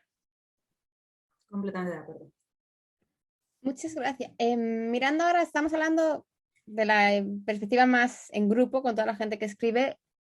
Mirando a las colaboraciones, ¿qué estrategia creéis que es mejor para el proceso de escritura en colaboraciones y también para cuando llega el momento de negociar la contribución y las autorías en la que estamos hablando? Repito lo mismo, Elena. Es decir, eso solo lo puede hacer. Esto, primero, tiene que el investigador principal, ¿vale? Tiene que ser una persona razonable. Investigador. El investigador principal es el jefe, ese tiene que ser razonable. Ese es el que al final depende de él. Si tú tienes que ir a decirle al investigador principal lo que tiene que hacer, porque él no lo ve por sí mismo, ya vamos mal. Él lo tiene que ver. ¿Cómo lo hago yo en mi grupo? Pues yo antes de empezar un artículo, ya sabemos quién era primero y quién no. Y punto. ¿Y por qué? Y yo les pido, cuando es el momento de hacer los artículos, yo les pido a ellos que me hagan un Excel donde me ponen cada uno qué ha hecho, cómo lo ha hecho, cuándo lo ha hecho y qué porcentaje lo ha hecho. ¿Por qué? Porque es la garantía de que no va a haber ningún problema en eso. Porque la autoría, como sea, como quiere que sea, tiene que ser justa. Sobre todo justa. Y no puede ser que alguien que no sea primero, no le pertenezca a ser primero, termine siendo primero, y que alguien que tiene que ser primero termine tercero. Eso no puede ser. Cuando además hay colaboraciones de grupos por en medio y la gente empieza a dar codazos a ver quién se mete primero, el investigador principal tiene que ser suficientemente razonable como para antes de entrar en la colaboración saber con quién se las está midiendo. Porque si no sabemos, si sabemos que eres un grupo que quiere ser ellos primero, pues entonces no te comprometas a hacer algo que nunca lo podrás negociar cuando no sea casi con una pistola encima de la mesa. Por lo tanto, aquí la función del investigador principal, que tiene que ser absolutamente consciente de qué se puede hacer y qué no se puede hacer. Y si no podemos ser primer autor, tú simplemente le dices, no se puede ser primer autor. Pues entonces la gente simplemente a eso no va a reaccionar antes de empezar montando una manifestación. Lo que va a hacer es trabajar menos en ese artículo y no involucrarse tanto y gastar el tiempo en otras cosas. Y, por tanto, la negociación viene de que el investigador principal, si no lo ve el investigador principal, entonces piensa en cambiar de grupo. Porque esa persona, si no te defiende, estás... Esa es mi visión, Eva, no sé cómo lo ves tú. No, pero... completamente de acuerdo. El investigador principal lo que tiene que ser es justo y el grupo tiene que saber desde el primer momento que si trabaja y se implica en un artículo es porque se está ganando la primera posición y las cosas muy claras y depende, o sea, cada grupo puede tener su política, pero tiene que estar clara y encima de la mesa y ser constante con todas las personas que están en ese grupo. Entonces, y eso yo creo que también se ve, pues si vosotros buscáis en PubMed, pues lo que decía también Marc, ves si hay un investigador principal que siempre publica el último durante los últimos 20 años, dice, poco voy a firmar yo de último si me voy a este grupo de investigación. O si efectivamente nunca firma otro como corresponde. Y hay muchas veces allá, mirando en PubMed y buscando los IPs, te haces una idea de cuál es la política de ese grupo y si efectivamente hay una política de cesión de espacios, si los predoctorales son todos los que firman, si incluso los estudiantes de máster ya empiezan a firmar los artículos. O sea, hay mucha información que puedes ya detectar de los nombres de los autores y en España yo creo que menos, pero en el resto del mundo, en Estados Unidos mucho, o sea, se habla mucho entre la gente del grupo. Cuando entra un postdoc, tiene reuniones con el resto de gente del grupo. Y las preguntas son, pero voy a poder publicar yo de primero, pero siempre voy a tener al investigador del departamento que no lo he visto jamás en el artículo. O sea, porque al final cada uno tiene que mirar por sí mismo, por su carrera y su trayectoria, pero tiene que tener muy claro dónde está. Porque eso te condiciona. Claro. Vale, cambiando un poco de tema. A la hora de cuando escribimos un artículo, ¿cuáles son las mejores estrategias para... dirigir el mensaje a las distintas audiencias? Y además nos preguntan por aquí cuál es la diferencia, por ejemplo, a la hora de dirigir la audiencia o escribir, cuando hablamos no solo de artículos científicos, sino capítulos de libros. El capítulo de libro depende un poco de qué sea, de qué ámbito, pero generalmente los capítulos de libros suelen ser más académicos, más de formación o más específicos, tienen una orientación más didáctica en general o de divulgación, pero más en el ámbito de didáctica, aunque sea universitario, ya de profesionales en investigación. La audiencia, yo creo, ahí si no, Marc, corrígeme, que la audiencia te la da un poco la revista, más que el lenguaje que utilices. Al final en el lenguaje tienes que ser suficientemente claro, que pueda llegar a cualquiera del ámbito. Te interesas, al final tu audiencia lógica va a ser los que trabajan en el ámbito, te interesa también ganarte a una audiencia más amplia. Entonces no te interesa tanto ser tan especializado que solamente te entiendan una audiencia restringida, sino intentar ampliar en ese sentido. Pero ahí... Sí, a ver, dos cosas. Primera, respecto a los capítulos del libro, mi consejo absolutamente inmediato a todos vosotros es que si no estáis en un estadio avanzado de vuestra carrera, no os metáis en hacer un capítulo del libro. ¿Por qué motivo? Porque es algo que apenas cuenta en el currículum. Así de claro. A partir de aquí, el jefe me ha dicho que haga un capítulo del libro, qué ilusión que me hace que salga en un libro. Sí, lo que no te ha explicado es que él no lo está haciendo, pues lo va a revisar y tú lo vas a escribir y vas a gastar una cantidad de tiempo terrible con algo que no te va a contar nada. Esa es la realidad. Por tanto, mi primer consejo es ese. Ahora, que después que tenéis la acreditación y queréis pues ganar puntos de docencia, entonces de acuerdo. Incluso capítulos que son para libros más de investigación, pero que no dejan de tener, como decía antes Eva, un perfil más... O sea, es como un review, pero más didáctico, parecido de alguna manera, ¿no? Pero eso apenas tiene impacto, digamos, en el currículum, al menos no en mi conocimiento de evaluación de publicaciones que no sean en revistas indexadas. ¿Por qué? Porque no lo revisa nadie, los revisores que lo revisan no son los revisores de una revista peer review, ¿verdad? Es el primer elemento. Respecto al mensaje que decimos, bueno, es que yo creo que al final la idea de escribir un artículo pivota en dos pilares diferentes. Uno es lo que decía Eva, vamos a contar una historia. Entonces, nadie lee una novela, bueno, pueden haber una novela de cuentos absurdos, ¿no? Pero nadie lee una novela donde no hay un planteamiento ni un desenlace. Nadie va a ver una obra de teatro donde no se sabe cómo termina. Por tanto, si nosotros ya no sabemos de qué va la obra, ¿cómo la vamos a escribir? Tanto, primero, sé yo lo que quiero decir, porque hay gente que no lo sabe. No podemos limitarnos a escribir 4 ideas como el que escribe una nota de laboratorio. No, vamos a comunicar. Y por tanto, primero, tenemos que saber nosotros lo que queremos explicar. Segundo, para explicarlo, habrá que tener un lenguaje que, aunque no sea un lenguaje de un inglés, digamos, un inglés científico, es un inglés académico, no es un inglés de una novela, no es el inglés de Shakespeare, pero tenemos que comunicar, por tanto, tiene que estar bien escrita la ortografía, tiene que estar escrita la gramática y sobre todo, muy importante, que eso lo olvidamos y eso lo veo yo cada día en los artículos, digamos, que edito y reviso, tenemos que saber que la ciencia se basa en 2 cosas muy importantes. No sé si aquí tenemos a alguien, Elena, que no sea científico, que sea de ciencias sociales en la audiencia. Básicamente son ciencias sociales y de humanidades, ¿no? Bueno, pues entonces ellos saben perfectamente, mejor que yo, que la filosofía analítica se basaba en que había la combinación de 2 cosas, los hechos de la ciencia y la claridad del lenguaje. Y a veces la gente escribe con una redacción donde la frase una y la siguiente no tienen conexión lógica, donde de una frase, como no saben lo que están diciendo, dicen, o sea, como diga, bueno, hoy es miércoles, o hoy es martes, y por tanto me voy a comprar un coche. Esto no tiene nada que ver. Entonces estamos en frases, muchas veces si os lo leéis, ¿no? Que no tiene conexión una frase con la siguiente. No hay conexión lógica ninguna. Y la lógica, el puro lenguaje de la lógica, es lo que está en la base de la ciencia, las matemáticas y la lógica. Entonces, ¿cómo vamos a comunicar si no tenemos discurso, no tenemos narrativa, no tenemos un lenguaje estructurado donde una frase de una venga a la siguiente?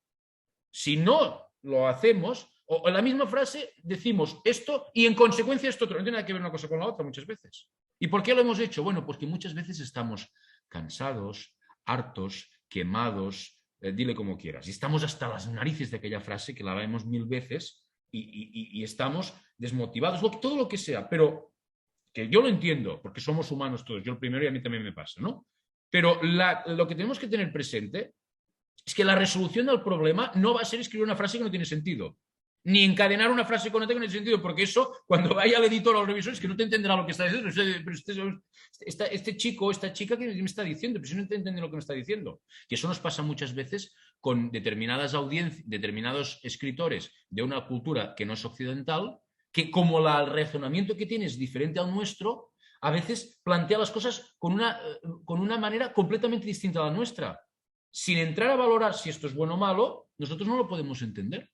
Y a veces me llevan artículos que no los podemos enviar a revisar porque es que yo realmente el inglés puede estar bien, pero es que digo, pero esto Dice, es que voy a hacer esto, y después el objetivo no tiene nada que ver con la introducción y los resultados no es el objetivo que había dicho. Entonces, claro, si no sabemos lo que queremos explicar y no somos conscientes que estamos al final, aunque no me guste decirlo, vendiendo un producto que se llama artículo y vendiendo un mensaje, pues entonces, si no lo sabemos nosotros y no sabemos escribir, y eso solo se aprende leyendo, como decía antes Eva, pues entonces es imposible de poder aceptar ningún artículo, porque no te van ni a entender. Déjame coger ahí un poquito la idea. Te llega un momento en que estamos todos cansados y que de repente no tiramos para adelante. ¿Qué estrategias o qué consejos darías para cuando uno está agotado o está bloqueado y que no cometa esos errores de seguir para adelante? ¿Cómo sales de ese bucle? Hay veces, o sea, el tiempo va en contra, pero hay veces que hay que dejar el artículo en barbecho una semanita, dedicarte a otra cosa y volver a retomarlo. Y hay veces que se ven las cosas con otra perspectiva. Esa frase en la que tú decías yo lo veo clarísimo, pero te das cuenta y dices, ningún sentido, y la eliminas. Y ya lo cuento de otra forma.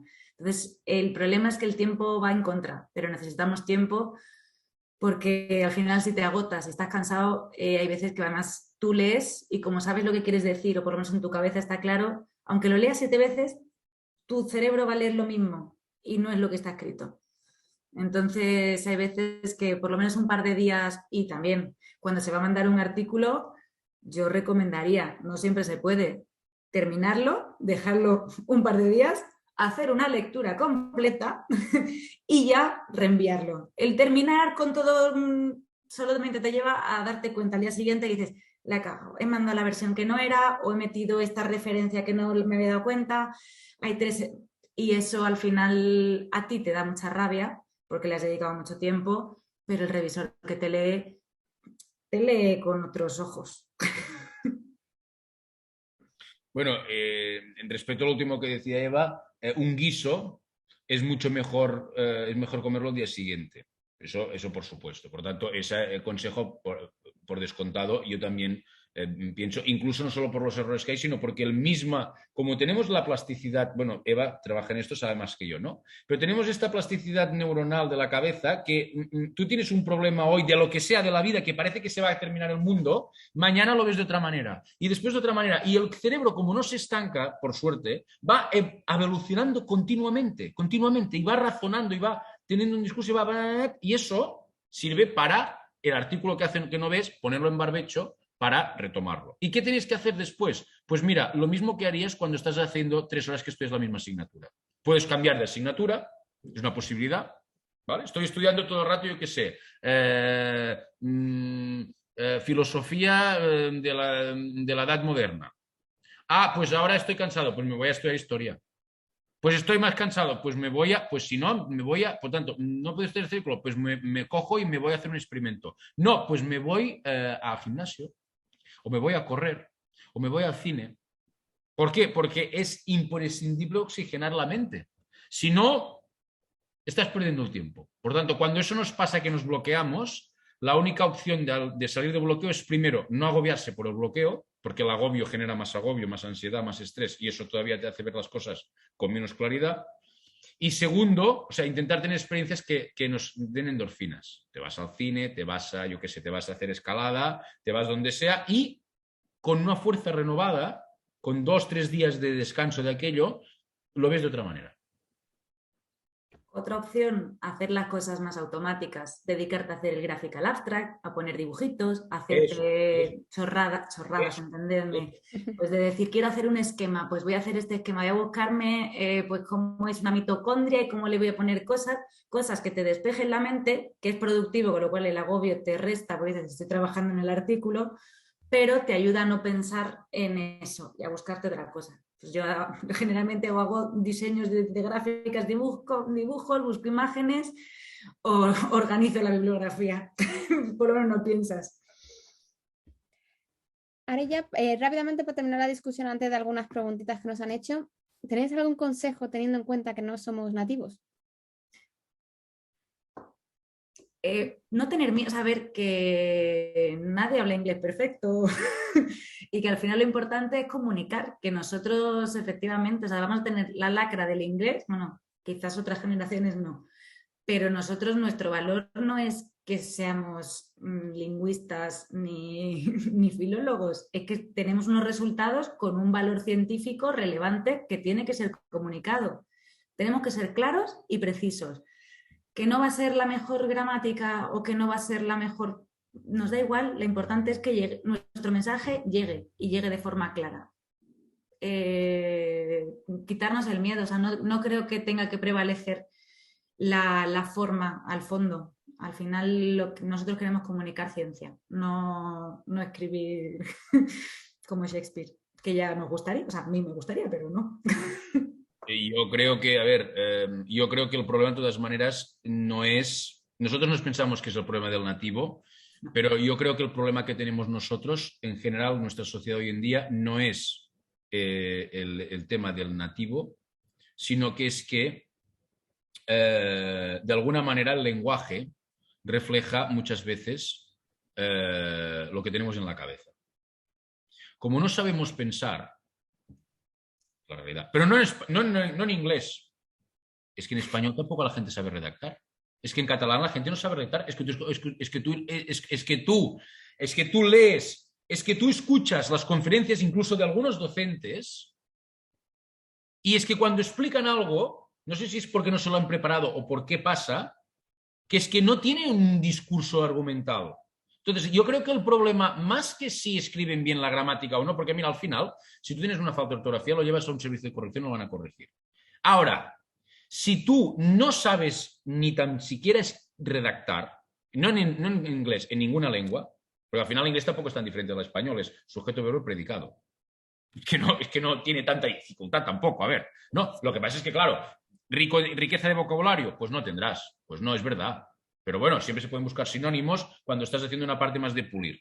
A lo mejor el verbo, pues a lo mejor, pues sí, pues a lo mejor te equivocarás y en lugar de estar utilizando el tercer condicional, estás utilizando el segundo. De acuerdo. Pero estas cosas, pienso yo que no son el principal problema. El principal problema viene de cuando, como no sabemos pensar, como no leemos ni artículos, ni Shakespeare, ni nada, no sabemos pensar. Como no sabemos pensar, no sabemos estructurar la mente. Y no sabemos estructurar la mente, no podemos plasmar nada. Yo pienso que ese es el problema que tenemos. No es el lenguaje, ¿eh? Porque si no, no me explicaría que vemos unas redacciones de unos estudiantes universitarios que dan pena y no son en español, son en español o son en catalán o no son en inglés. Es que por una frase la siguiente es que no tiene nada que ver. Por tanto, y el por tanto no tiene nada que ver, que no es por tanto, tendría que ser al contrario, no obstante. ¿Me explico? Es decir, pienso aquí que tenemos nosotros, los españoles, tenemos un complejo muy curioso que es que pensamos que lo de fuera todo es bueno y de dentro es todo es malo. O que todo el mundo es bueno y malo. Y yo he estado en muchos sitios y como en España no se vive en ningún sitio y como los españoles trabajamos, no trabaja nadie. Ni no hay nadie que no sea. Nosotros somos trabajadores, comprometidos, buenas personas y no somos conflictivos. ¿Cuánta gente hay de esta en Europa? Poquita. Por tanto, es que no sabemos escribir, es que no sabemos. Y los ingleses sí. ¿Saben ellos utilizar los phrasal verbs? Y yo le pregunté a uno, digo, ¿cómo se llama? Digo, no sé, yo lo voy poniendo. ¿Sí? De todas formas, también el inglés luego, o sea, que al final lo importante es plasmar la idea. Hay que tener las ideas muy claras y saber resumir y abreviar. Y efectivamente, pues en la introducción tú puedes saber muchísimo, pero tienes que decir ese muchísimo en 2 párrafos, en 10 líneas. Eso es lo difícil. Que las primeras 10 líneas a lo mejor en inglés te queda pues muy académico, muy estructurado, con frases de sujeto, verbo y predicado. Pues en la 5ª revisión habrás acortado 2 de las frases, ya habrás puesto un punto y coma y habrás hilado con la anterior y le vas dando forma. Pero una vez que has plasmado con claridad tus resultados, no podemos olvidar que lo importante es comunicar nuestros resultados, nuestra investigación. Si queréis escribir otra cosa, escribir una novela, pero en investigación estamos comunicando nuestros resultados. Eso es lo principal, eso es lo que no podéis perder de vista. Y la primera vez que os sentéis a escribir en manuscrito, pues como a los niños chicos, pero he visto esto y esto es por esto. Y ya está, en la siguiente vuelta o en la otra ya se te ocurrirá una forma de darle una vuelta, un enlace y gestionarlo, pero no os bloqueéis pensando, uno, que no podéis hacerlo porque no habláis inglés, no tenéis un C2, nos da igual. O sea, la comunicación científica, o sea, uno, el inglés no es tan complicado y tenemos un conocimiento generalmente bastante normal y leemos todo en inglés, que al final, si yo no lo sé decir, fulanito ha dicho lo mismo hace 3 días. O sea, que también tenemos muchas herramientas, o sea, que no nos frenemos en eso. O sea, como dice Marc, o sea, querámonos un poquito más, que las cosas las hacemos muy bien, trabajamos muy bien y nuestros artículos, aunque siempre están los revisores que nos dicen, y pásalo por un revisor de inglés. No pasa nada, o sea, que también tenemos que saber dónde estamos cada uno. Habrá quien diga, pues mira, ni tan mal, yo lo mando tal cual, o quien diga, mira, pues sí, me lo puedo permitir y así vamos mejor. Y habrá revisores de inglés que digan, mira, con lo que tú haces, ya lo hago yo. Porque también hay que buscar a revisores de inglés que sepan en qué idioma estamos hablando y qué es lo que estamos contando. Pero que eso yo creo que nos ponemos nosotros más barreras de las que realmente tenemos. Muchas gracias. Unas últimas preguntas que vienen de la audiencia. Nos preguntan por aquí. Cuando habláis del corresponding author, ¿cómo se sabe, cómo sabe la gente que tú eres corresponding author? Y yo añadiría incluso a la hora de ponerlo en el currículum, cómo lo señalas. Y nos preguntan también cómo se puede luchar para tenerlo. El luchar para tenerlos es que no debería ser una lucha, debería ser un acuerdo tácito desde el inicio. Bueno, sí. Cuando te corresponde es cuando eres tú quien has llevado la idea y quien eres la voz cantante, aunque no seas quien has firmado de IP en la obtención del dinero del proyecto, porque eres tú quien más sabe de ese proyecto. Eso es, digamos, un poco la teoría que yo considero. En los artículos, pues como siempre, al final está o el asterisco, la crucecita, lo que sea que te indica si eres corresponding y aparece tu correo electrónico, se pueden poner varios corresponding, con lo cual el último también puede ir de corresponding y contentos todos. Y lo mismo con el compartir el primer autor. Entonces, cuando pones en tu currículum el artículo, indicas además que ahí estás o como también coprimero o como corresponding. Sí, va a ser lo mismo que ha dicho Eva y lo de la firma, lo que decíamos antes, ¿no? Y es la generosidad del IP, repito. Yo muchas veces como IP y como último autor yo los he cedido. O me he puesto de co y no lo era, o lo era suficiente, no, pero lo he cedido y he dicho, a ver, que a mí yo soy último, ¿no?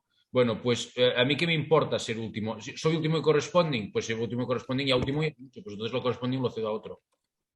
Que es un postdoc, que es un, ¿no? Y entonces, y a veces sí, a veces no puede ser tampoco, cuidado, no tenemos tampoco que hacer las cosas mal hechas, porque tenemos que hacer las cosas, pero claro, es que hay gente que trabaja mucho y se lo merece, y merece que nosotros a veces, quizá no está al punto de merecerse un corresponding, pero ha trabajado tanto en eso y en otras cosas, que un IP tiene que tener la capacidad suficiente como para ver la trayectoria de las personas como lo que son, personas, y su vida personal y su involucración en la investigación y en la academia y en el grupo como un proyecto de vida y una apuesta que hace. Y para eso, si eso implica que yo tengo que ceder un corresponding, lo cedo.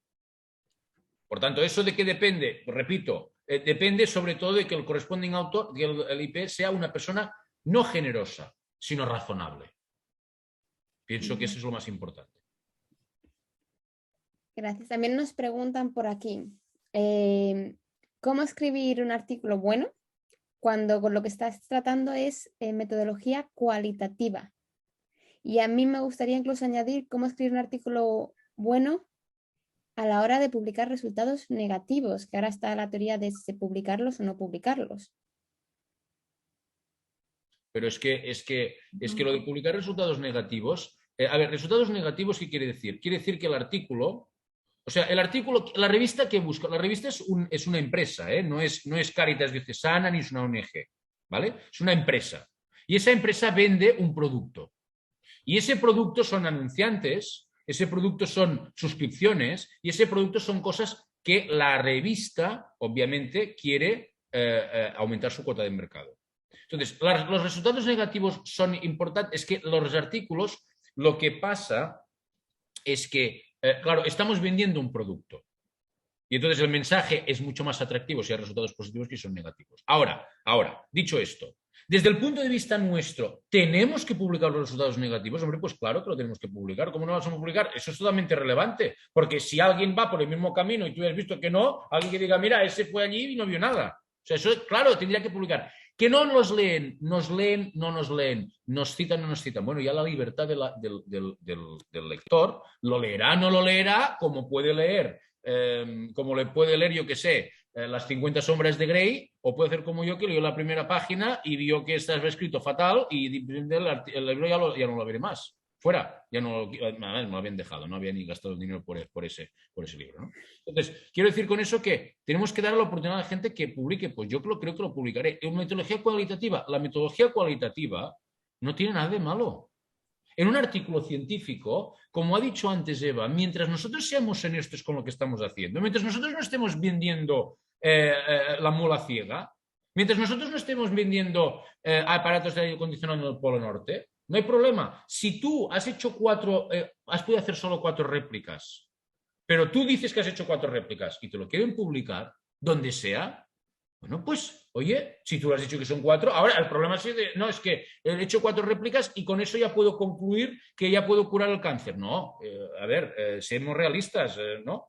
O, no, es que yo en realidad 4 réplicas, pero en realidad eran 10, pero los 6 resultados que no me dan bien los quito porque me interesa. Hombre, entonces no. Pues claro, entonces ya no estamos siendo honestos, que es la primera que estamos. Si no somos honestos nosotros ya pagámonos, ¿vale? Pero si decimos las cosas como son, sea metodología cualitativa o no, no tiene problema. La metodología cualitativa, ¿por qué se hace? Porque no hay alternativa. En ciencias sociales muchas veces, en entrevistas de psicología o de sociología, no hay otra alternativa. Si no hay otra alternativa, pues hay lo que hay. A veces no estamos en disposición de hacer más. Y entonces, ¿eso es malo? Bueno, esos son los recursos que tú tienes y no, a lo mejor estás en un grupo que tampoco tiene dinero. A lo mejor, yo qué sé, que también tienes que mirar esto desde el grupo, claro. No lo sé, pero lo que no puedes decir, no, como es metodología cualitativa no le interesa a nadie. Bueno, ¿tú qué sabes? Entonces yo creo que parte de la base de intentar a lo que hemos hecho sacarle no solo partido, sino estar convencidos de lo que hacemos, porque si no estamos nosotros, no podemos convencer a los demás de lo que hemos hecho. Por lo tanto, yo creo que hay que publicar metodología cualitativa, sí, por supuesto, ¿por qué no? Hay que hacerlo y resultados negativos lo mismo. Y la bondad del artículo yo creo que no depende de que sean resultados negativos o no, o de que sea metodología cualitativa o cuantitativa. Lo que te va a condicionar es el índice de impacto de la revista en la que vas a publicar, la revista en la que vas a publicar, pero tú sabes qué datos tienes. Entonces yo creo que al final el artículo tienes que escribirlo de la misma forma, estar muy convencido de que lo que estás contando es importante y es relevante, y el decidir, o sea, únicamente efectivamente adecuar la revista y el índice de impacto a lo que está comunicando, que a lo mejor pues efectivamente resultados negativos son importantes, hay que publicarlos, pero Nature no te va a publicar unos resultados negativos. Entonces hay que saber dónde quieres publicar y sobre todo al final es ser honestos, de decir, pues esto y convencer. O sea, que al final tienes que contar la historia, tienes que contarla bien, pero sobre todo tienes que estar tú convencido de la historia y decir, o sea, que esto es importante que se sepa, que no es resultado negativo, sino que, o sea, que estoy contando un resultado que es útil, que es relevante y que es significativo para la comunidad científica, porque va a ahorrar dinero, experimentos y mucho esfuerzo. Entonces, no creo que la calidad del artículo esté relacionada, o sea, el poder publicar un buen artículo no está relacionado tan relacionado con los datos que tengas. Hay que analizarlos bien, hay que ser honesto y hay que escribirlos bien. Tienes que saber dónde te posicionas, pero la calidad no creo que esté reñida con eso. Muchas gracias. Última pregunta a la audiencia, porque si no vamos a estar aquí hasta las tantas. Nos preguntan, en algunos campos como la economía existe un sesgo por publicar artículos que cuestionen el status quo o las teorías vigentes. ¿Cómo se puede lograr un cambio en este sentido para que las revistas publiquen artículos alternativos? Esto en económicas en realidad en todas partes, ¿sí? O sea, tú ponte a decir algo que la comunidad científica tiene por admitido y que en el fondo quizás es cuestionable, que hay muchas cosas. Entonces, yo creo que hay que intentarlo y o sea, que el sesgo nos va a costar quitarlo. Y sobre todo porque uno, o sea, una, pues es un Mindundi y al final pues le está rebatiendo al Pope de turno. Pero eso yo creo que podemos hacer mucho trabajo de equipo, porque al final esas cosas cuando vas viendo y te vas dando cuenta de que hay más gente a tu favor, te das cuenta que efectivamente que es algo, hay un run run que a lo mejor funciona. Entonces puede costar tiempo, pero yo creo que tenemos que ser muy constantes y muy perseverantes. Y si no podemos llegar por las vías establecidas, pues buscar vías alternativas, que también hay muchos otros tipos de publicación, de artículos de divulgación, de blogs, y a lo mejor eso puede calar y hacer que haya un peso mayor en la comunidad científica, económica, en el ámbito en el que sea. Creo que no podemos callar cosas de las que estemos convencidos o que veamos en investigación simplemente porque hay una verdad establecida. O sea, al final en ciencia yo creo que investigamos, no, o sea, no queremos los resultados, pero estamos muy lejos de la verdad y la verdad de hoy puede no ser la verdad de mañana, porque tenemos otras técnicas, otras herramientas y otras cosas. Bueno, yo le diría al compañero o compañera, primero de todo, que el sesgo existe porque somos humanos y todos los humanos tenemos un sesgo. Y el sesgo existe cuando, por ejemplo, unos revisores nos piden que revisemos el inglés del artículo, el propio editor, y simplemente es porque el apellido es López, Martínez o Fernández, o Yeste. Cuando en realidad tú envías esto al servicio de revisión de lenguas y entonces no hace apenas ni un solo cambio. Yo he tenido artículos donde me han dicho que tenía que cambiar en inglés y lo había corregido un nativo y no había... o sea, ridículo. O sea, quiero decir, el sesgo existe. Después hay un sesgo incluso que no desconozcamos tampoco que los países del norte de Europa han sistemáticamente despreciado la investigación que se hacía en el sur, no solo la investigación en general y otras cosas de la cultura nuestra, ¿no? de la cultura latina o mediterránea, la cultura, digamos, protestante o del norte de Europa, hasta el punto que aquí también se traduce un riesgo. Lo que pasa es que lo que le dirá al compañero en eso es que, claro, el sesgo en aquellas ciencias que son sociales no es el mismo que en las experimentales, porque las ciencias experimentales explican la realidad y las ciencias sociales interpretan la realidad. Por tanto, a partir de aquí, en eso quiere decir que aunque haya un paradigma conductista y aunque haya una intención de las ciencias sociales de introducir el método de las ciencias experimentales, lo cierto es que en ese ámbito si es difícil discutir, si sería discutible y debatible si es mejor utilizar un Western blot o utilizar una inmuno para medir según qué cosas, eso ya lo podríamos discutir y uno diría una cosa u otra en función de unos argumentos, pero aún habría una objetividad, al menos en el procedimiento, en estas ciencias que hay muchos paradigmas, que tienen muchas teorías, que tienen paradigmas distintos, pasa en la sociología, pasa en la ciencia política, pasa en la economía y en las humanidades aún es diferente, ¿no? Aún es más, depende mucho la visión del sujeto respecto al objeto. Claro, ¿eso qué quiere decir? Que, claro, rebatir técnicas o teorías, perdón, que no dejan de ser teorías, herramientas holísticas de análisis de la realidad, que es lo que pasa en las ciencias sociales, y ahora quizá te hablo más como sociólogo que como biólogo, ¿verdad? Pues es difícil y es complicado.